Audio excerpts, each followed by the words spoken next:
வணக்கம். Welcome to கதை திரட்டு.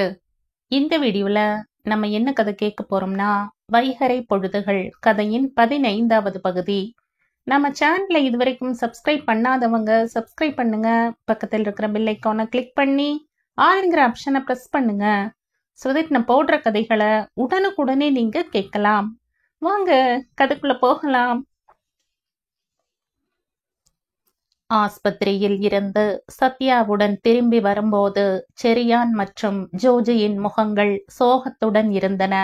ஆனால் ஜோஜி அதை மறைத்தபடி மகிழ்ச்சியுடன் பேச முயல்வது போல நடித்தான். வீட்டுக்கு வந்ததும் ரேச்சல் ஜோஜியிடம் கேட்டார், டாக்டர் என்ன சொன்னார்? சிக்கல் ஒன்றும் இல்லையே? ஒண்ணுமில்ல, ஜோஜி பதிலளித்தான். இன்னும் சில டெஸ்டுகளோட ரிசல்ட் வர வேண்டியிருக்கு. ஸ்கேனிங் பண்ணணும்னு சொன்னாங்களே, எதுக்காக? அது முடிஞ்சிடுச்சா? முடிஞ்சிடுச்சு. அந்த ரிசல்ட்டை பத்தி எதுவும் சொல்லல. டாக்டர் அதை பார்த்து சந்தோஷப்படலைன்னு மட்டும் தெரியும். ரேச்சலின் முகம் வாடியது. சிக்கல் ஏதாவது இருக்கா ஜோஜி? ஜோஜி புன்னகைத்தான். என்ன சிக்கல்? அப்படியே ஏதாவது இருந்தா வேற எத்தனையோ நல்ல ஆஸ்பத்திரிகளும் கெட்டிக்கார டாக்டர்களும் இருக்காங்களே. ரேச்சலுக்கு அந்த பதில் திருப்தி அளிக்கவில்லை. ராத்திரியில் தூங்கும் முன் செரியான் மனைவியிடம் சொன்னார், சத்யாவின் நிலைமை நாம சந்தோஷப்படுற மாதிரி இல்ல. என்னென்னவோ காம்ப்ளிகேஷன்ஸ் இருக்கு. டாக்டர் இத சூசகமா சொன்னார். எல்லா டெஸ்டுகளோட ரிசல்ட்டும் இன்னும் கைக்கு கிடைக்கலையே. ஸ்கேன் பண்ணினதுல டாக்டர் எதையும் வெளிப்படையா சொல்லல. சில மருந்துகளை சாப்பிட சொல்லியிருக்கார். கவலையே சுத்தமா இருக்கக்கூடாதுன்னு சொன்னார். பரபரப்பும் அதிகமான போக்குவரத்து நெரிசலும் இல்லாத அமைதியான வேற நல்ல இடத்துல அவளை தங்க வைக்கிறது நல்லது. மன நிம்மதி ரொம்ப முக்கியம். அதுக்கு இந்த வீடு சுத்தமா சரிப்படாது. முதல் விஷயம், மூடி கிடக்கிற கதவுக்குள்ள அடைப்பட்டு இருக்கிற வாழ்க்கை. ஆனா அவளை பொறுத்தவரை நம்ம மகன் இங்க அவ கூடவே இருக்கிறதா நம்புறா. இந்த ஞாபகங்களோட நெரிசல் அவ நிம்மதியை குலைக்கும். அப்ப இங்கிருந்து அவளை இடம் மாத்தணும்னா சொல்றீங்க? ஆமாம். வேற எங்க? அமைதியான ஏதாவது ஒரு இடத்துக்கு. செரியான் யோசனையில் ஆழ்ந்தபடி சொன்னார். நானும் ஜோஜியும் இத பத்தி யோசிச்சோம். அவளை பூயும் குட்டிக்கு கொண்டு போறேன்னு ஜோஜி சொல்றான். அங்க போயிட்டா எந்த விதமான பரபரப்பும் கிடையாது. காடு, ஆறு, மலைகள் இதெல்லாம் தான். அப்புறம் எங்க அப்பாவும் அம்மாவும் இருக்காங்க. சிசிலி அம்மாவும் ஜோஜியும் துணைக்கு இருக்காங்க. சத்யாவுக்கு அந்த இடம் பிடிக்கும். வசதிப்படும் போதெல்லாம் நாமளும் போய் பார்த்துக்கலாம். ஆனா திடும்னு உடம்புக்கு ஒண்ணுன்னா பக்கத்துல நல்ல ஆஸ்பத்திரி எதுவும் இல்லையே. அங்கிருந்து கோதைமங்கலத்துக்கு 1/2 மணி நேர பயணம். அங்க ஏராளமான ஆஸ்பத்திரிங்க இருக்கு. ஆனா ஆத்த தாண்டி போகணுமே. அந்த ஒண்ணே போதுமே. இதை விட நல்ல இடம் வேற என்ன இருக்கு? கவனிச்சுக்கவும் தேவையானது செஞ்சு கொடுக்கவும் ஆளுங்களும் ஏராளமா இருக்காங்க. அதனாலதான் பூயம்குட்டி ரொம்ப நல்ல இடம்னு சொல்றேன். ரேச்சல் துயரமான முகத்துடன் யோசனையில் ஆழ்ந்தார். அவ இங்க எங்கூட இல்லாம ஒரு நாள் கூட தள்ள முடியாது போலிருக்கு. அவளை இங்க இருந்து அனுப்புறதையே என்னால கற்பனை பண்ணி பார்க்க முடியல. நம்ம மனசும் நினப்பும் தான் முக்கியமா? அவளும் அவ வயித்துல வளர்ற குழந்தையும் தானே முக்கியம். சத்யா கிட்ட பேசினீங்களா? இல்ல. மறுநாள் மதிய நேரத்தில் கோட்டப்புறத்து வர்க்கியும் ஆகஸ்தியும் செரியானின் வீட்டுக்கு வந்தனர். வந்தவுடனே ஆகஸ்தி கேட்டான், சத்யா எங்க? இங்கதான் இருக்கா, ரேச்சல் சொன்னார். கூப்பிடுங்க அவளை. ஆகஸ்தியின் கோபமான முகத்தையும் அவசரத்தையும் கவனித்த ரேச்சல் திகைத்தார். நெல்சனின் அறையில் அமர்ந்து பழைய போட்டோ ஆல்பங்களை புரட்டி கொண்டிருந்தாள் சத்யா. சத்யா? ரேச்சலின் குரலும் அவர் முகத்தில் தென்பட்ட பரபரப்பும் அவளை திடுக்கிட வைத்தது. என்னம்மா? உங்க அப்பாவும் அண்ணனும் வந்திருக்காங்க. உன்னை பார்க்கணுமாம். சத்யா ரேச்சலுடன் வரவேற்பு அறைக்கு வந்தாள். அவளை பார்த்ததும் ஆகஸ்தி கோபக்குரலில் கட்டளையிட்டான், நீ இந்த வீட்டுல தங்குனது போதும், சீக்கிரம் எங்க கூட புறப்படு. சத்யா மட்டுமின்றி ரேச்சலும் செரியானும் ஜோஜியும் விஷயம் புரியாமல் திகைத்தனர். ஏன், என்ன பிரச்சனை? சத்யா கேட்டாள். உன்கிட்ட தானே புறப்பட சொன்ன. உன்னை கூட்டிட்டு போறதுக்காக வந்திருக்கேன். இனிமே நீ இங்கே இருக்க வேண்டிய அவசியம் இல்ல. கிளம்பு சீக்கிரமா. ஆகஸ்தி பொறுமையற்றவனாக கத்தினான். செரியான் ஆகஸ்தியின் முன்னால் வந்து நின்றார். முதல்ல விஷயம் என்னன்னு சொல்லுங்க. வீட்டுக்குள்ள நுழைஞ்சதும் நுழையாததுமா வெறுமனே சத்தம் போட்டீங்கன்னா என்ன அர்த்தம்? என் தங்கச்சிய கூட்டிட்டு போக வந்திருக்கேன். அதுக்கு நான் யார்கிட்டையும் விளக்கம் தர வேண்டியதில்ல. அவளை கூட்டிட்டு போக யாரோட சிபாரிசும் எனக்கு வேண்டியதில்ல. ஆகஸ்தி கோபம் குறையாமல் பேசினான். போதும் நீ பேசினது. நீ சொல்ல வேண்டியதை சொல்லிட்ட இல்ல? வர்கி மகனை கண்டித்தார். என்னங்க விஷயம், நீங்க சொல்லுங்க. அவர் இந்த அளவு கோபப்பட இப்ப இங்க என்ன நடந்துச்சு? செரியான் வர்கியிடம் கேட்டார். விஷயம் இருக்கு. சத்யாவை இங்க தங்க வைக்க கூடாதுன்னு நான் ஏற்கனவே சொல்லியிருக்கேன். எங்க ஊர்க்காரங்க அடிக்கடி வந்து போற இடம் இது. யாராவது அவளை பார்த்துடுவாங்க. பார்த்தா அது எங்களுக்கு அவமானம்னு எச்சரிக்கை பண்ணோம். நீங்க கேட்கல. அதனால என்ன ஆச்சு தெரியுமா? எங்க ஊர் பிச்சைக்காரன் எவனும் ஒருத்தன் உங்களையும் சத்யாவையும் ஒன்னா பார்த்துட்டு சத்யாவுக்கு கல்யாணம் ஆயிருச்சான்னு கேட்டான். சத்யா கூட ஒரு பையனும் வயசான 2 பேரும் வந்திருந்தாங்களேன்னும் கேட்டான். ஜார்ஜ் குட்டி என்னமோ ஒரு பொய்ய சொல்லி அவனை சமாளிச்சு அனுப்புனான். எங்களுக்கு கௌரவம் தான் பெருசு. அதுக்கு பாதிப்பு வர்ற எந்த விளையாட்டும் வேணாம். அவ்வளவுதானே? செரியான் சற்று ஆறுதல் அடைந்தவராக சொன்னார். நீங்க அனாவசியத்துக்கு எங்களை பயப்படுத்திட்டீங்க. உங்களுக்கு இது ரொம்ப சாதாரணமான விஷயமா இருக்கலாம். இந்த விஷயத்துக்காக நீங்க கவலையே பட வேணாம். சத்யாவை நாங்க பூயம் குட்டிக்கு அனுப்ப தீர்மானிச்சிட்டோம். உடனே அனுப்பிடுறோம். பூயம் குட்டியா? அது எங்க இருக்கு? ஆகஸ்தி கேட்டான். கோதைமங்கலம் பக்கத்துல. அதிகமான ஆள் நடமாட்டம் இல்லாத கிராமம் அது. சின்ன கிராமம். அதனால ஊர்க்காரங்களுக்கு பயந்துட்டு வீட்டை விட்டு வெளியேறாம இருக்கணுங்கிறதும் அவசியம் இல்லை. என்னைக்கு அவளை அங்க அனுப்புறீங்க? வர்கி கேட்டார். அடுத்த வாரம். இங்க ஆஸ்பத்திரியில கொஞ்சம் மெடிக்கல் செக்கப் செஞ்சிருக்கோம். ரிசல்ட்டுக்காக காத்திருக்கோம். கிராமத்துக்கு போறதுக்கு முன்னால தேவையான ஏற்பாடுகளை செய்யணுமே. வர்கி ஆகஸ்தியை பார்த்தார்.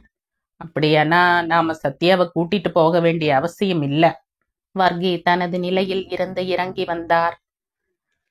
சத்யாவை பூயம் குட்டிக்கு அனுப்புகிறார்கள் என்று கேள்விப்பட்டதும் ஆகஸ்தி அடங்கினான். கிளம்புவதற்கு முன் வர்கி கொஞ்சம் பணத்தை எடுத்து சத்யாவிடம் நீட்டினார்.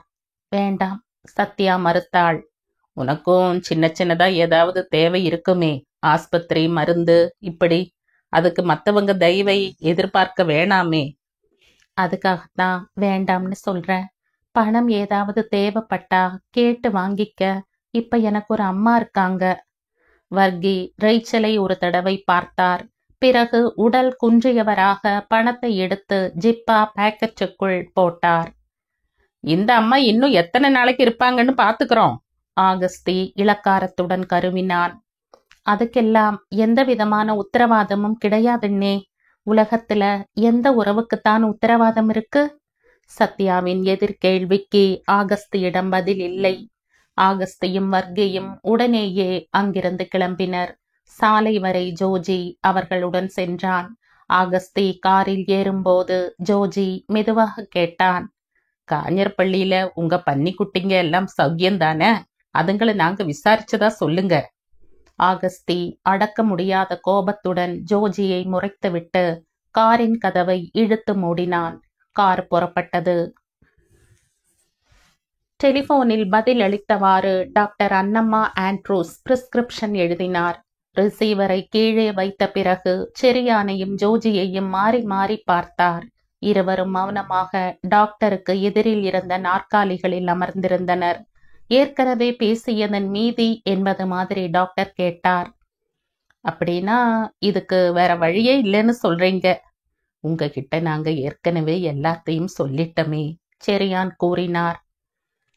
சத்யாவுக்கு பிரசவம் நடந்தா உங்களுக்கு ஒரு குழந்தை கிடைக்கும். இறந்த உங்க பையனோட குழந்தை. ஆனா அந்த ஒரு லாபத்துக்காக அவளோட வாழ்க்கையை நீங்க பலியிடணுமா? அது குரூரம் இல்லையா?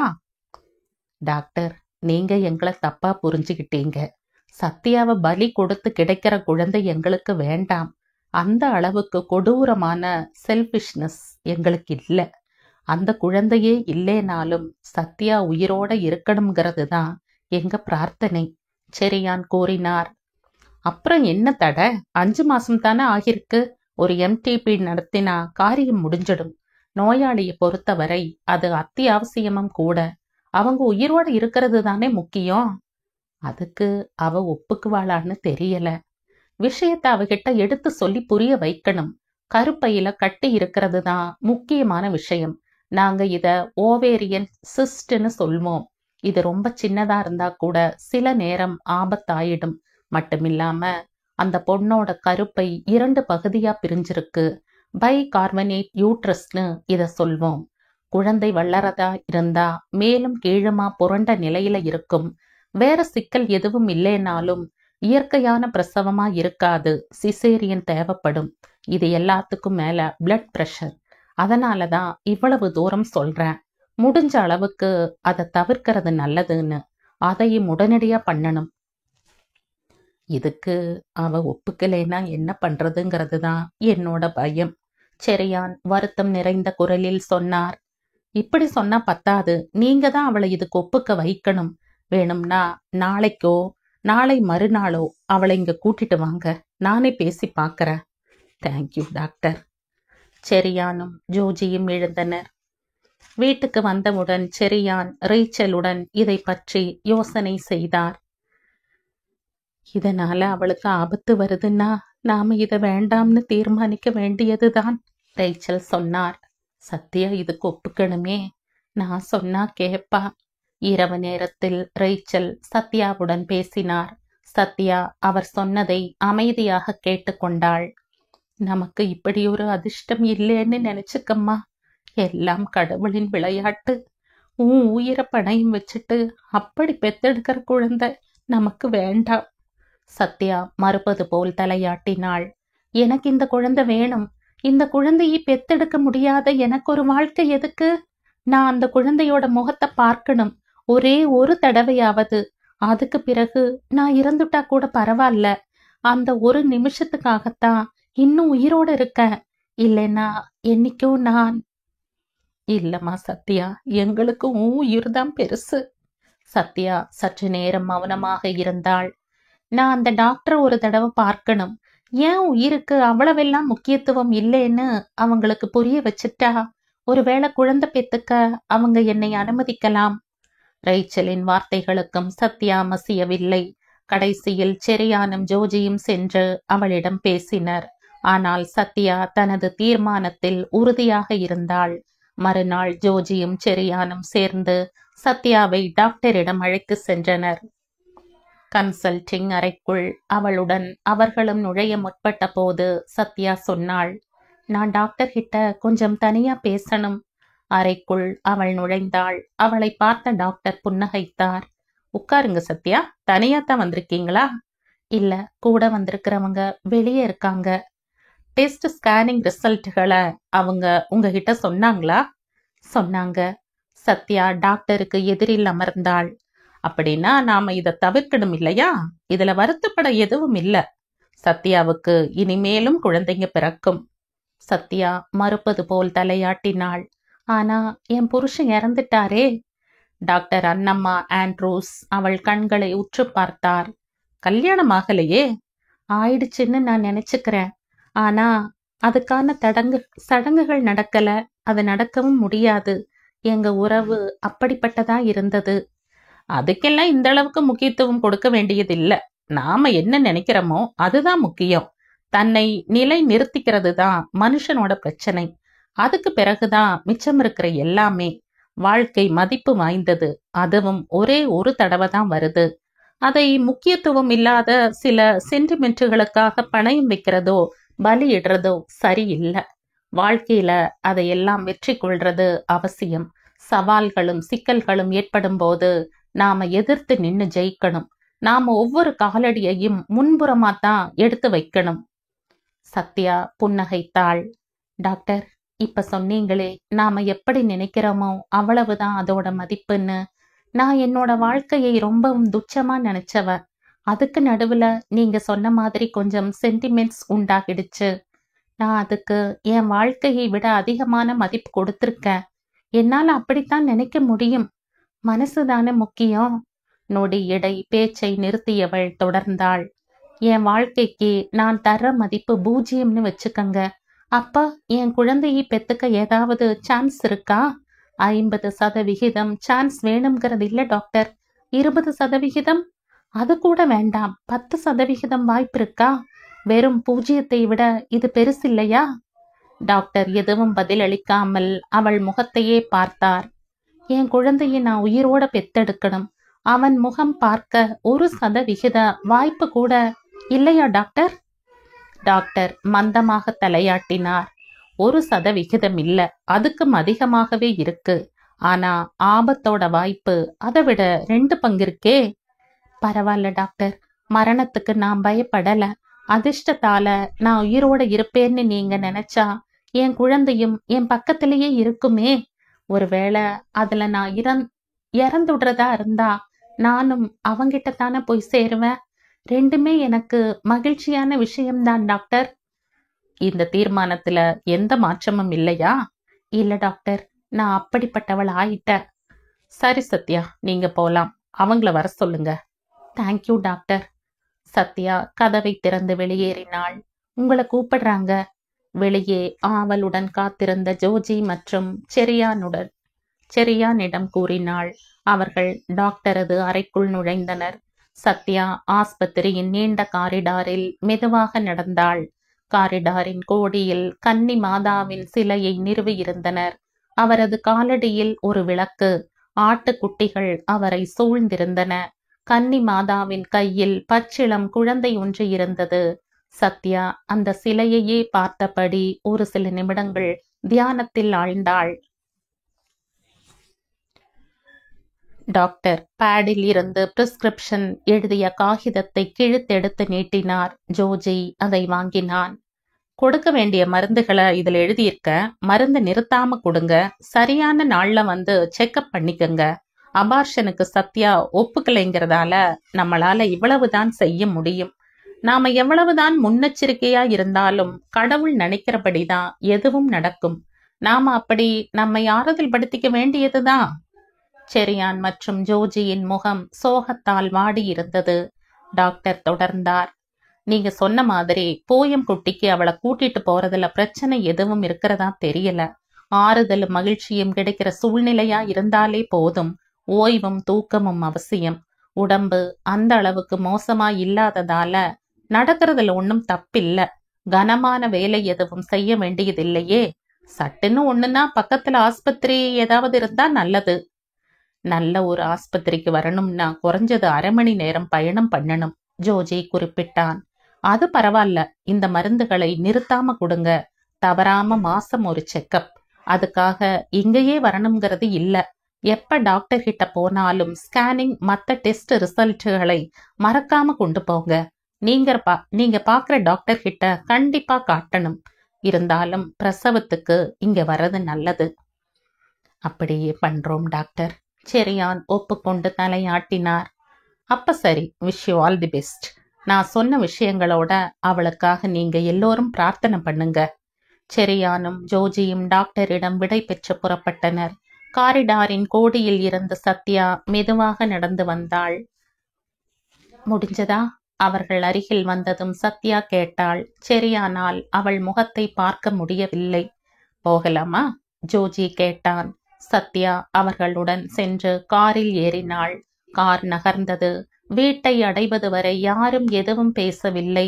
காரில் இருந்து இறங்கியதும் செரியான் மௌனமாக வீட்டுக்குள் நுழைந்தார். ரேச்சல் வாசலிலேயே காத்திருந்தார். என்னங்க, ஒப்புக்கிட்டாளா என்று அவர் கேட்டது கூட செரியானின் காதில் விழவில்லை என்று தோன்றியது. கனமான முகத்துடன் அவர் பாட்டுக்கு வீட்டுக்குள் போனார். ஜோஜியும் சத்யாவும் ஒன்றாக வந்தனர். ஜோஜி, ரேச்சல் அழைத்தார். ஜோஜி அவரை ஒரு தடவை பார்த்துவிட்டு எதுவும் பேசாமல் கடந்து போனான்.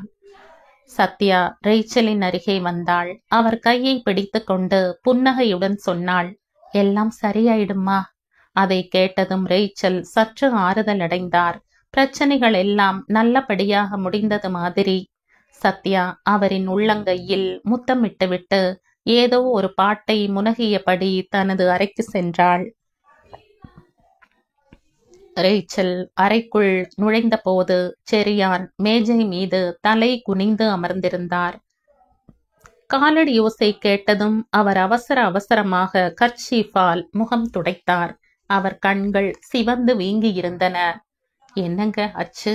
ரேச்சல் ஆதரத்துடன் கேட்டார். செரியான் மறுபடியும் கர்ச்சீஃபால் கண்களை ஒற்றினார். நாம என்ன தவறு செஞ்சோம் ரேச்சல்? செரியானின் குரல் இடறியது. நாம யாருக்காவது ஏதாவது துரோகம் பண்ணி இருக்கோமா என்ன? அவர் உதடுகள் நடுங்கின. அவர் மறுபடியும் மேஜையை நோக்கி முகம் குனிந்தார். புதிய இடம் சத்யாவுக்கு மிகவும் பிடித்திருந்தது. நகரத்தின் பரபரப்போ அசுத்தமோ படாத இயற்கையின் மடியில் தவழும் ஒரு வீடு. பனி தொப்பி அணிந்த மலை சிகரங்களும் குளிர் காற்று வீசும் தாழ்வாரமும் கொண்ட பகுதி. மழை சாரலின் இரைச்சலுடன் பாயும் ஆற்றின் இக்கரையில் ரப்பர் மரங்களுக்கு மத்தியில் பழைய கால பாணியில் பெரும்பாலான பகுதி மரங்களால் கட்டப்பட்ட 2 மாடி கட்டடம். ஆற்றின் மறுபுறம் பூயம்குட்டியின் காட்டுப்பகுதி. சத்யாவை அழைத்து வந்த செரியானும் ரேச்சலும் 4 நாட்கள் அவளுடன் அங்கு தங்கினர். ரேச்சலுக்கு திரும்பி செல்லவே மனசில்லை. வந்த 2வது நாளன்றே திரும்ப பயணத்துக்கு தயாரான செரியானை வற்புறுத்தி பயணத்தை தள்ளி போட செய்தார். சத்யாவுக்கு நம்மள மட்டும்தானே தெரியும். இங்க இருக்கிறவங்களோட அவ பழகி மனசு இணங்குற வரைக்கும் நாம இங்க இருப்போமே. இல்லைன்னா அவளுக்கு முன்பின் தெரியாதவங்க மத்தியில இருக்கிறோங்கிற நினைப்பு இருக்கும். ரேச்சல் செரியானிடம் சொன்னார். அதுக்குத்தான் ஜோஜி இருக்கானே? செரியான் கேட்டார். இருந்தாலும் நாம இருக்கிறது மாதிரி இருக்குமா? அதனால் செரியான் மேலும் 2 நாட்கள் அங்கு தங்க சம்மதித்தார். நெல்சனின் தாத்தா பாட்டியுடன் விரைவிலேயே இணங்கிவிட்டாள் சத்யா. அவர்களும் மிகுந்த அன்புடன் அவளை தாங்கினர். காதில் பெரிய பாம்படம், பஞ்சு போல் நரைத்த தலைமுடி, பல் இல்லாத ஈறுகள் கொண்டவராக இருந்தார் நெல்சனின் பாட்டி. தாத்தா 80 வயதிலும் ஆரோக்கியத்துடனும் சுறுசுறுப்பாகவும் காணப்பட்டார். 2 காதுகளின் மேற்புறங்களையும் தலையின் பின்புறத்தையும் தவிர்த்தால் உடலில் வேறு எங்கும் முடியே தென்படவில்லை. கண்ணாடி போல் பளபளக்கும் வழுக்கை தலை, லேசான கூன், பற்கள் பாதிதான் இருந்தன. நெல்சன் முன்னர் குறிப்பிட்ட ஷிபுவும் ஷேர்லியும் அவர்களை பார்க்கும் போதெல்லாம் சத்யாவுக்கு அந்த பெயர்கள் நினைவுக்கு வரும். செரியானின் அக்காவும் ஜோஜியின் அம்மாவுமான சிசிலி அத்தையுடன் நன்கு பழக சத்யாவுக்கு சில நாட்கள் தேவைப்பட்டன. அவர் மிகவும் குறைவாக பேசும் இயல்பு உடையவர். அம்மா முன்னையெல்லாம் இப்படி கிடையாது, ஜோஜி சத்யாவிடம் கூறினான். வாய் ஓயாம பேசுவாங்க. அதுல கெட்டிக்காரங்க. அப்பா இறந்த பிறகு அம்மா இப்படி தலைகீழா மாறிட்டாங்க. இப்ப அம்மாவோட சிரிச்ச முகத்தை பார்க்கணும்னா நான் தான் போய் கிச்சு மூட்டணும். சத்யாவுக்கு என்ன காரணத்தாலோ சிசிலி அம்மாவிடம் இரக்கமும் அனுதாபமும் தோன்றின. இறந்து போன அன்புக்குரியவரை மனதில் சுமந்தபடி வாழ்பவர்களால் வாழ்க்கையின் வெளி சந்தோஷங்களில் முழு மனதுடன் ஈடுபட முடியாது என்று அவளுக்கு தோன்றியது. அவர்களது எல்லா சந்தோஷங்களிலும் வேதனையின் நிழல் படிந்திருக்கும். செரியானும் ரேச்சலும் கிளம்புவதற்கு முன் சிசிலி அம்மாவையும் ஜோஜியையும் அழைத்து சொன்னார்கள். சத்யாவை உங்ககிட்ட ஒப்படைக்கிறோம். அவளுக்கு எந்த விதமான கஷ்டமும் இல்லாம பார்த்துக்கங்க. உடம்புக்கு முடியலன்னா உடனே ஆஸ்பத்திரிக்கு கொண்டு போகணும். நேரத்துக்கு மருந்து சாப்பிட ஞாபகப்படுத்துங்க. அங்கிள், இதையெல்லாம் என்கிட்ட சொல்லணுமா என்ன? நான் கவனிச்சுக்க மாட்டேனா?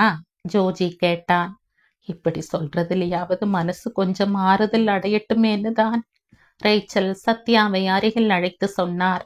ரொம்ப கவனமா இருக்கணும். கண்டதையும் நினைச்சு மனசை வருத்தப்படுத்திக்காத.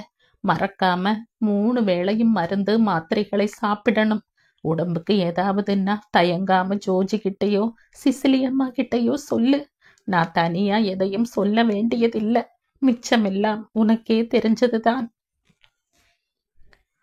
சத்யா அவர் கையை இறுக பற்றியபடி புன்னகையுடன் சொன்னாள். நான் இங்க சௌக்கியமா இருப்பேன். நீங்க என்ன பத்தி கவலைப்பட வேணாம். உனக்கு இந்த இடம் பிடிச்சிருக்குன்னு நினைக்கிற. அந்த ஒரு ஆறுதலோட தான் நாங்க கிளம்புறோம். இனி எங்க முழு நேர வேலையே கடவுள்கிட்ட உனக்காக பிரார்த்தனை பண்றதுதான். அடிக்கடி வருவீங்க இல்லையா? கண்டிப்பா வராம இருப்பமா. அவர்களை வழி அனுப்ப தட்டேக்காடு படகுத்துறை வரை ஜோஜியுடன் சென்றாள் சத்யா. அவர்கள் படகுத்துறையை அடைந்தபோது மறுகரையில் இருந்து சங்காடம் எனப்படும் தெப்பம் கிளம்பியது. பஸ் ஒன்றும் லாரி ஒன்றும் ஜீப் ஒன்றும் 10க்கும் மேற்பட்ட இருசக்கர வண்டிகளும் 100க்கும் மேற்பட்ட மனிதர்களும் ஜங்காரில் இருந்தனர். 3 பெரிய படகுகளை இணைத்து கட்டி மோட்டார் படகு பிணைக்கப்பட்டிருந்த தெப்பம் அது. ஆற்றில் பாலம் கட்டாததால் மனிதர்கள் மறுகரையை அடைய ஜங்கார் மட்டுமே உதவியது. பூதத்தான் கட்டுங்கிற இடத்துல மழை தண்ணி பாஞ்சு தேங்குனதால உண்டான ஏரி இது. முன்னால இங்க ஒரு ஆறு இருந்தது, ரிசர்வாயர். அந்த ஆத்தையே முழுங்கிடுச்சு. காரில் சாய்ந்து நின்றபடி ஜோஜி சத்யாவிடம் சொன்னான். ஜங்கார் கரையில் ஒதுங்கியது. ஆட்களும் வாகனங்களும் அதில் இருந்து இறங்கினர். கரையில் காத்திருந்த வாகனங்களும் மனிதர்களும் ஜங்காரில் ஏறினர். அத்துடன் செரியானும் ரேச்சலும் வந்த காரும் ஏறியது. காரில் இருந்தவாறே ரேச்சல் சத்யாவை நோக்கி கையாட்டினார். ஜங்கார் மறுகரையை அடையும் வரை ஜோஜியும் சத்யாவும் அங்கேயே நின்று பார்த்து கொண்டிருந்தனர். இந்த இடம் படகு சவாரிக்கு ஏற்றதுதான், சத்யா சொன்னாள். ஃபாரஸ்ட் டிபார்ட்மெண்டோட படகுகளும் வாடகைக்கு கிடைக்கும். நீங்க விரும்பினா ஒரு நாள் போட்டிங் போகலாமே, ஜோஜி பதிலளித்தான். பிறகு இருவரும் பூயம்குட்டிக்கு திரும்பினர். மிகவும் பழமையான மாடிப்படிகள். அதன் கைப்பிடி பகுதி மிகவும் தேய்ந்திருந்தது. மரத்தால் செய்யப்பட்டவை அவை. ஜாக்கிரதையா போமா, தாத்தா எச்சரித்தார். இதுக்கு 100 வயசாவது ஆகியிருக்கும் இல்லைங்களா ஷிபு? சத்யா சிரித்தபடி கேட்டாள். தாத்தா அவள் காதை பிடித்து விளையாட்டாக திருகியபடியே சொன்னார். 125 வருஷ பழசு. என்ன கீ வர்கீஸ்னோ கீ வர்கீனோ, உனக்கு இஷ்டப்பட்ட பெயர்ல கூப்பிட்டுக்க. அதையெல்லாம் விட எவ்வளவு நல்ல பேர் இந்த ஷிபு. ரொம்ப சின்ன பையனாகவும் தெரியும். சிசிலியம்மா புன்னகையுடன் ஏற்கனவே படியேறி மேல்புறம் போய்விட்டிருந்தார். கோதமங்கலத்துல இருந்தது நம்ம தலைமுறை வீடு. பண நெருக்கடி ஏற்பட்டதும் அதை வித்தாச்சு. விற்கிறதுக்கு ரொம்ப மனசு வருத்தமாத்தான் இருந்தது. அந்த வருத்தத்தை குறைக்கத்தான் அந்த வீட்டையே பிரிச்சு எடுத்துட்டு வந்து அப்படியே இங்க கட்டுனோம், தாத்தா சொன்னார். உங்க பழைய வீடுதானா இது? சத்யா கேட்டாள். சின்ன சின்ன மாற்றங்கள் பண்ணி இருக்கோம். பிரிச்சு எடுத்துட்டு வரும்போது அந்த மாற்றம் எல்லாம் தவிர்க்க முடியாதது. எத்தனை தலைமுறை ஏறி மிதிச்சிருக்கிற மாடிப்படி தெரியுமா இது? தாத்தா சொன்னது உண்மைதான் என்பது சத்யாவுக்கு விளங்கியது. மிகவும் பழமையான அந்த மரப்படிக்கட்டுகளின் பலகைகள் நிரந்தரமான கால் பதிவுகளின் பலனாக தேய்ந்து பளபளப்பாக இருந்தன. 2வது மாடியின் மேற்பகுதி முழுக்க பலகைகளால் ஆனது. கால மாற்றம் மற்றும் தலைமுறைகளின் உபயோகத்தால் தேய்ந்து போன பலகைகள். சத்யா பால்கனியின் கைப்பிடியை பிடித்தபடி ஆற்றின் மறுகரையை பார்த்தாள். பறந்து கிடக்கும் திறந்த வெளி, விசாலமாக விரிந்து கிடக்கும் ஆகாயம், நடுவில் எங்கிருந்தோ புகை எழும்புகிற மாதிரி இருந்தது. ஒருவேளை பனி மூட்டமாக இருக்குமோ? பனி தொப்பி அணிந்த சிகரங்கள். முதல்ல இருந்த வீட்டை விட்டதும் நீங்க இந்த இடத்தை வாங்க என்ன காரணம்? சத்யா கேட்டாள். இந்த இடத்தோட இயற்கை அழகை பார்த்ததாலையா? ஆமாமா, அதேதான், பாட்டி சிரித்தபடி சொன்னார். அன்னிக்கு இந்த இடம் வெறும் காடு. இப்ப இந்த வீடு கட்டி இருக்கமே, இந்த இடத்துல 9 யானைங்க நின்னுட்டு இருந்ததாம். காட்டு யானைங்க. வேற யாராவது இருந்தா அதுக்கு பிறகு இந்த இடத்த வாங்குவாங்களா?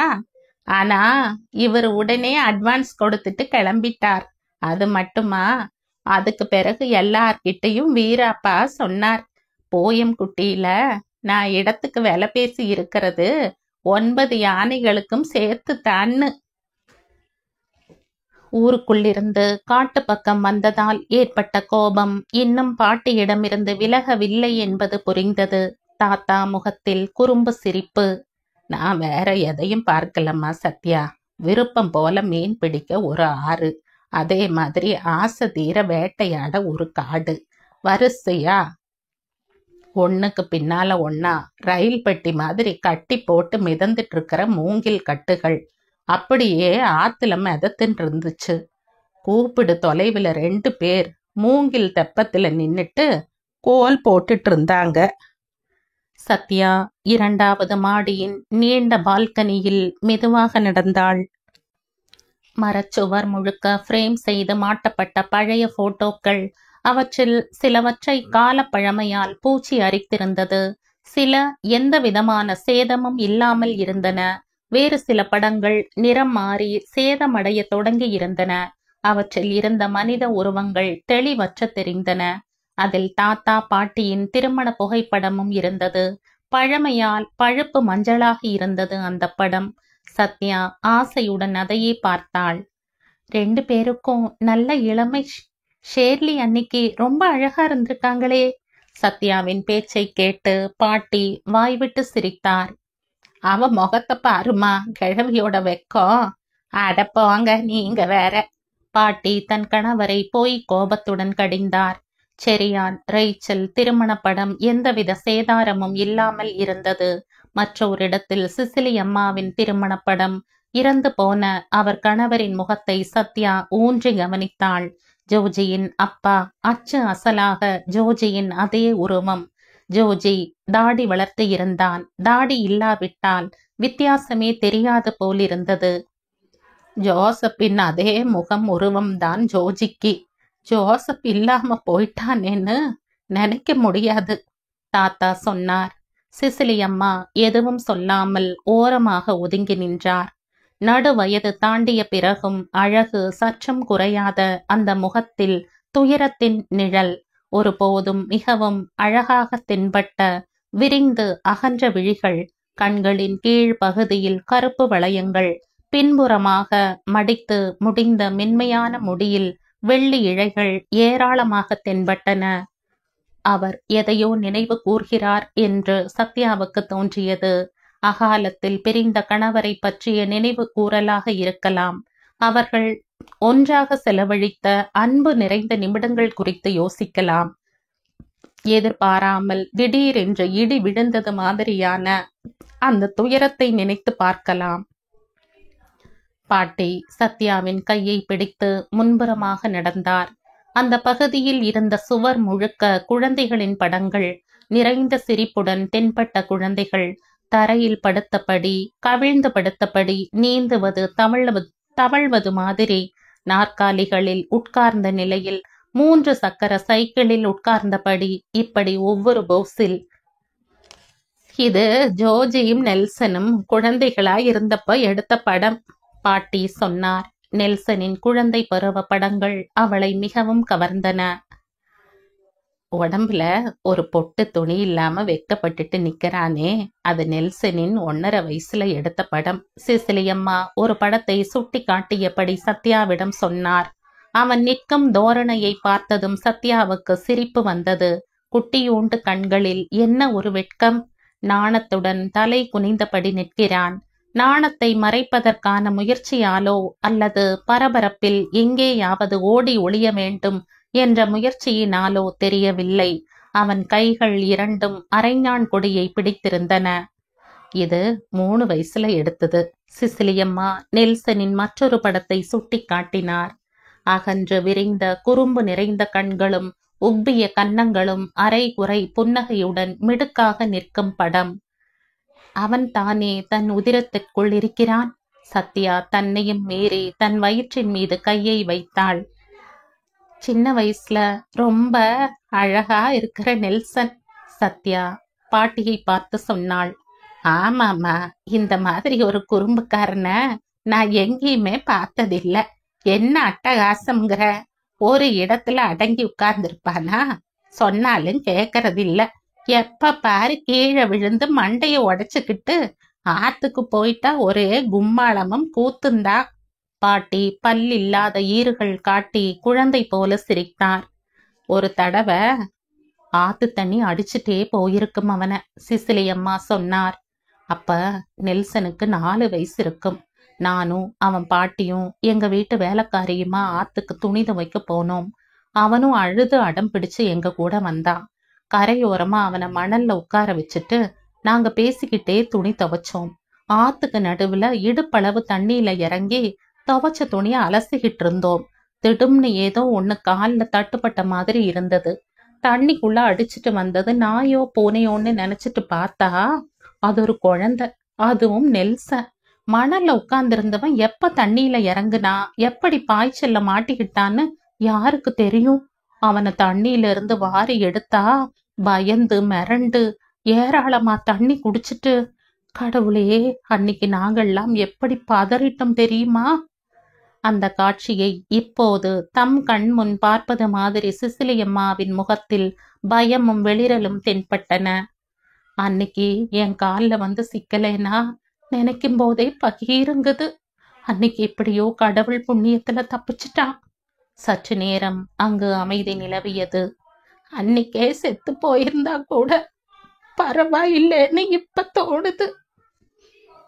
பாட்டி கண்களில் கண்ணீருடன் முணுமுணுத்தார். அதுக்கு பிறகும் 10-20 வருஷம் அவன் எதுக்காக இருந்தான்? இப்ப அவன் இருக்கானா? பாட்டியின் குரல் நடுங்கியது. குழி விழுந்த கண்களில் நீர் வழிந்தது. பெரியம்மா, சிசிலியம்மா அதட்டும் குரலில் அழைத்தார். பாட்டி தலை குனிந்தவாறு தள்ளாடி தள்ளாடி மாடிப்படிகளை நோக்கி நடந்தார். மிகவும் பலவீனமான கைப்பிடியை பிடித்தபடி மெதுவாக படிகளில் இறங்கினார். நடுநடுவே உடுத்தியிருந்த வேட்டியின் முனையால் கண்களை ஒற்றினார். இரவு ஆற்று மீன் வறுவலும் கீரை பொரியலும் தயாரானது. தாத்தா ஆற்றுக்கு போய் வலை வீசி பிடித்த மீன் சத்யாவுக்கு கொடுப்பதற்காகவே அவர் மீன் பிடிக்க போனார். எப்படிமா இருக்கு? அவள் ஆசையுடன் சாப்பிடுவதை பார்த்த தாத்தா கேட்டார். ரொம்ப நல்லா இருக்கு, சத்யா பதிலளித்தாள். இது யாரோட கை பக்குவம்? ஷேர்லி சமையலா இல்ல சிசிலி ஆன்ட்டியோடதா என்றவள் பாட்டியை பார்த்தாள். அது சத்யாவுக்காக. சத்யாவின் ஷேர்லி சமைச்ச ஸ்பெஷல் ஐட்டம், சிசிலியம்மா சிரித்தபடி சொன்னார். பாட்டியம்மாவுக்கு சத்யா வச்சிருக்கிற ஷேர்லிங்கிற பேரு நல்லாதான் இருக்கு, ஜோஜி சாப்பிடும்போது சொன்னான். ஐயோ, இது நான் வச்ச பேரு கிடையாது, நெல்சன் வச்ச பேரு. அவனோட குறும்புத்தனத்தை இன்னைக்கெல்லாம் சொல்லிட்டே இருக்கலாம், தாத்தா சொன்னார். அடிக்கடி இங்க வருவான். வந்தா ராத்திரி வேளையில நாங்க 3 பேருமா சேர்ந்து மீன் பிடிக்க போயிடுவோம். ஆத்து வழியாவே 4-5 மைல் காட்டுக்குள்ள போவோம். அப்போ நாங்க பிடிக்கிறது இந்த மாதிரி சின்ன மீனுங்க இல்ல, ஒவ்வொன்றும் 4-5 கிலோ வரும். மீன் பிடிக்கிறதுனா அவனுக்கு பைத்தியம். ராத்திரி பூராவும் கண் விழிச்சு வலையையும் கூடையையும் சுமந்துட்டு ஓசை எழுப்பிட்டே நடப்பான். நடு ராத்திரி தாண்டிட்டா ஏதாவது ஒரு பாறை மேல நெருப்பு மூட்டுவோம். நல்லதா 4-5 மீனை எடுத்து கழுவி சுத்தம் பண்ணுவோம். அதுக்கு தேவையான மசாலா கையில தயாரா இருக்கும். அத மீன்ல தடவி வாழை இலையால மூடி மேல ஒரு பானை துண்டு வச்சு தீ மூட்டுவோம். நெல்சன் வரும்போதெல்லாம் ஒரு பாட்டிலும் கொண்டு வருவான். எனக்காக அவன் ஸ்பெஷலா கொண்டு வர சரக்கு அது, மிலிட்ரி சரக்கு. ஆத்து தண்ணி கலந்து அதுல 2 கிளாஸ் தொண்டைக்குள்ள இறங்கறதுக்குள்ள மீன் வெந்துடும். மேல வச்ச பானை துண்டை எடுத்துட்டா வாடின வாழை இலைக்கு நடுவுல தங்க நிறத்துல வெந்த மீன் ஆவி எழுப்பி ஜொலிக்கும். நெல்சனுக்கு அதை பார்த்தாலே ஆசை வந்துடும். அத அவன் முன்னாடி வச்சுட்டா அதுல இருக்கிற முள்ளை எடுத்துட்டு தாங்காத சூட்டோட வாயிலையும் கையிலையும் எடுத்து சாப்பிடுறத நான் பார்த்தபடியே உட்கார்ந்துட்டு இருப்பேன். அவன் கடைசி தடவை வந்த போதும் நாங்க அப்படித்தான் சாப்பிட்டோம். சட்டென்று பெரியவரின் குரல் இடறியது. தாடையும் கன்னங்களும் நடுங்கின. கைகளால் சைகை செய்தபடி பேச்சை தொடர முயன்ற அவரது முயற்சி பலனற்று போயிற்று. கையில் இருந்த சோற்று உருளையை பாத்திரத்திலேயே போட்டுவிட்டு அவர் எழுந்தார். சுவரை பிடித்தபடி வாஷ் பேசினை நெருங்கினார். வாயையும் முகத்தையும் கழுவினார். எவ்வளவுதான் கழுவினாலும் திருப்தி அடையாதவராக மறுபடி கழுவினார். சாப்பாட்டு அறையில் அமைதி நிலவியது. யாருமே சாப்பிடவில்லை. எல்லோரும் தலை குனிந்து சோகத்துடன் உட்கார்ந்திருந்தனர். கடைசியில் தாத்தா கை கழுவுவதை நிறுத்திவிட்டு டைனிங் டேபிளுக்கு அருகே வந்தார். சத்யாவை பார்த்து சிரித்தார். குழந்தைத்தனமான சிரிப்பு. நாம எதுக்காக வருத்தப்படணும்? அவன் இப்ப சொர்க்கத்துல சந்தோஷமா இருப்பான். தேவலோக பெண்கள் தேவதைகள் எல்லாம் கூட இருப்பாங்க. அதிர்ஷ்டக்கார அவன். இவ்வளவு சீக்கிரமா அவனால கடவுள்கிட்ட போக முடிஞ்சிருக்கு. அத நினைச்சு நாமளும் சந்தோஷப்படுறதுதான் நல்லது. இப்படி சொன்ன தாத்தா சத்யாவின் தலையை வருடி விட்டு தனது படுக்கை அறையை நோக்கி நடந்தார்.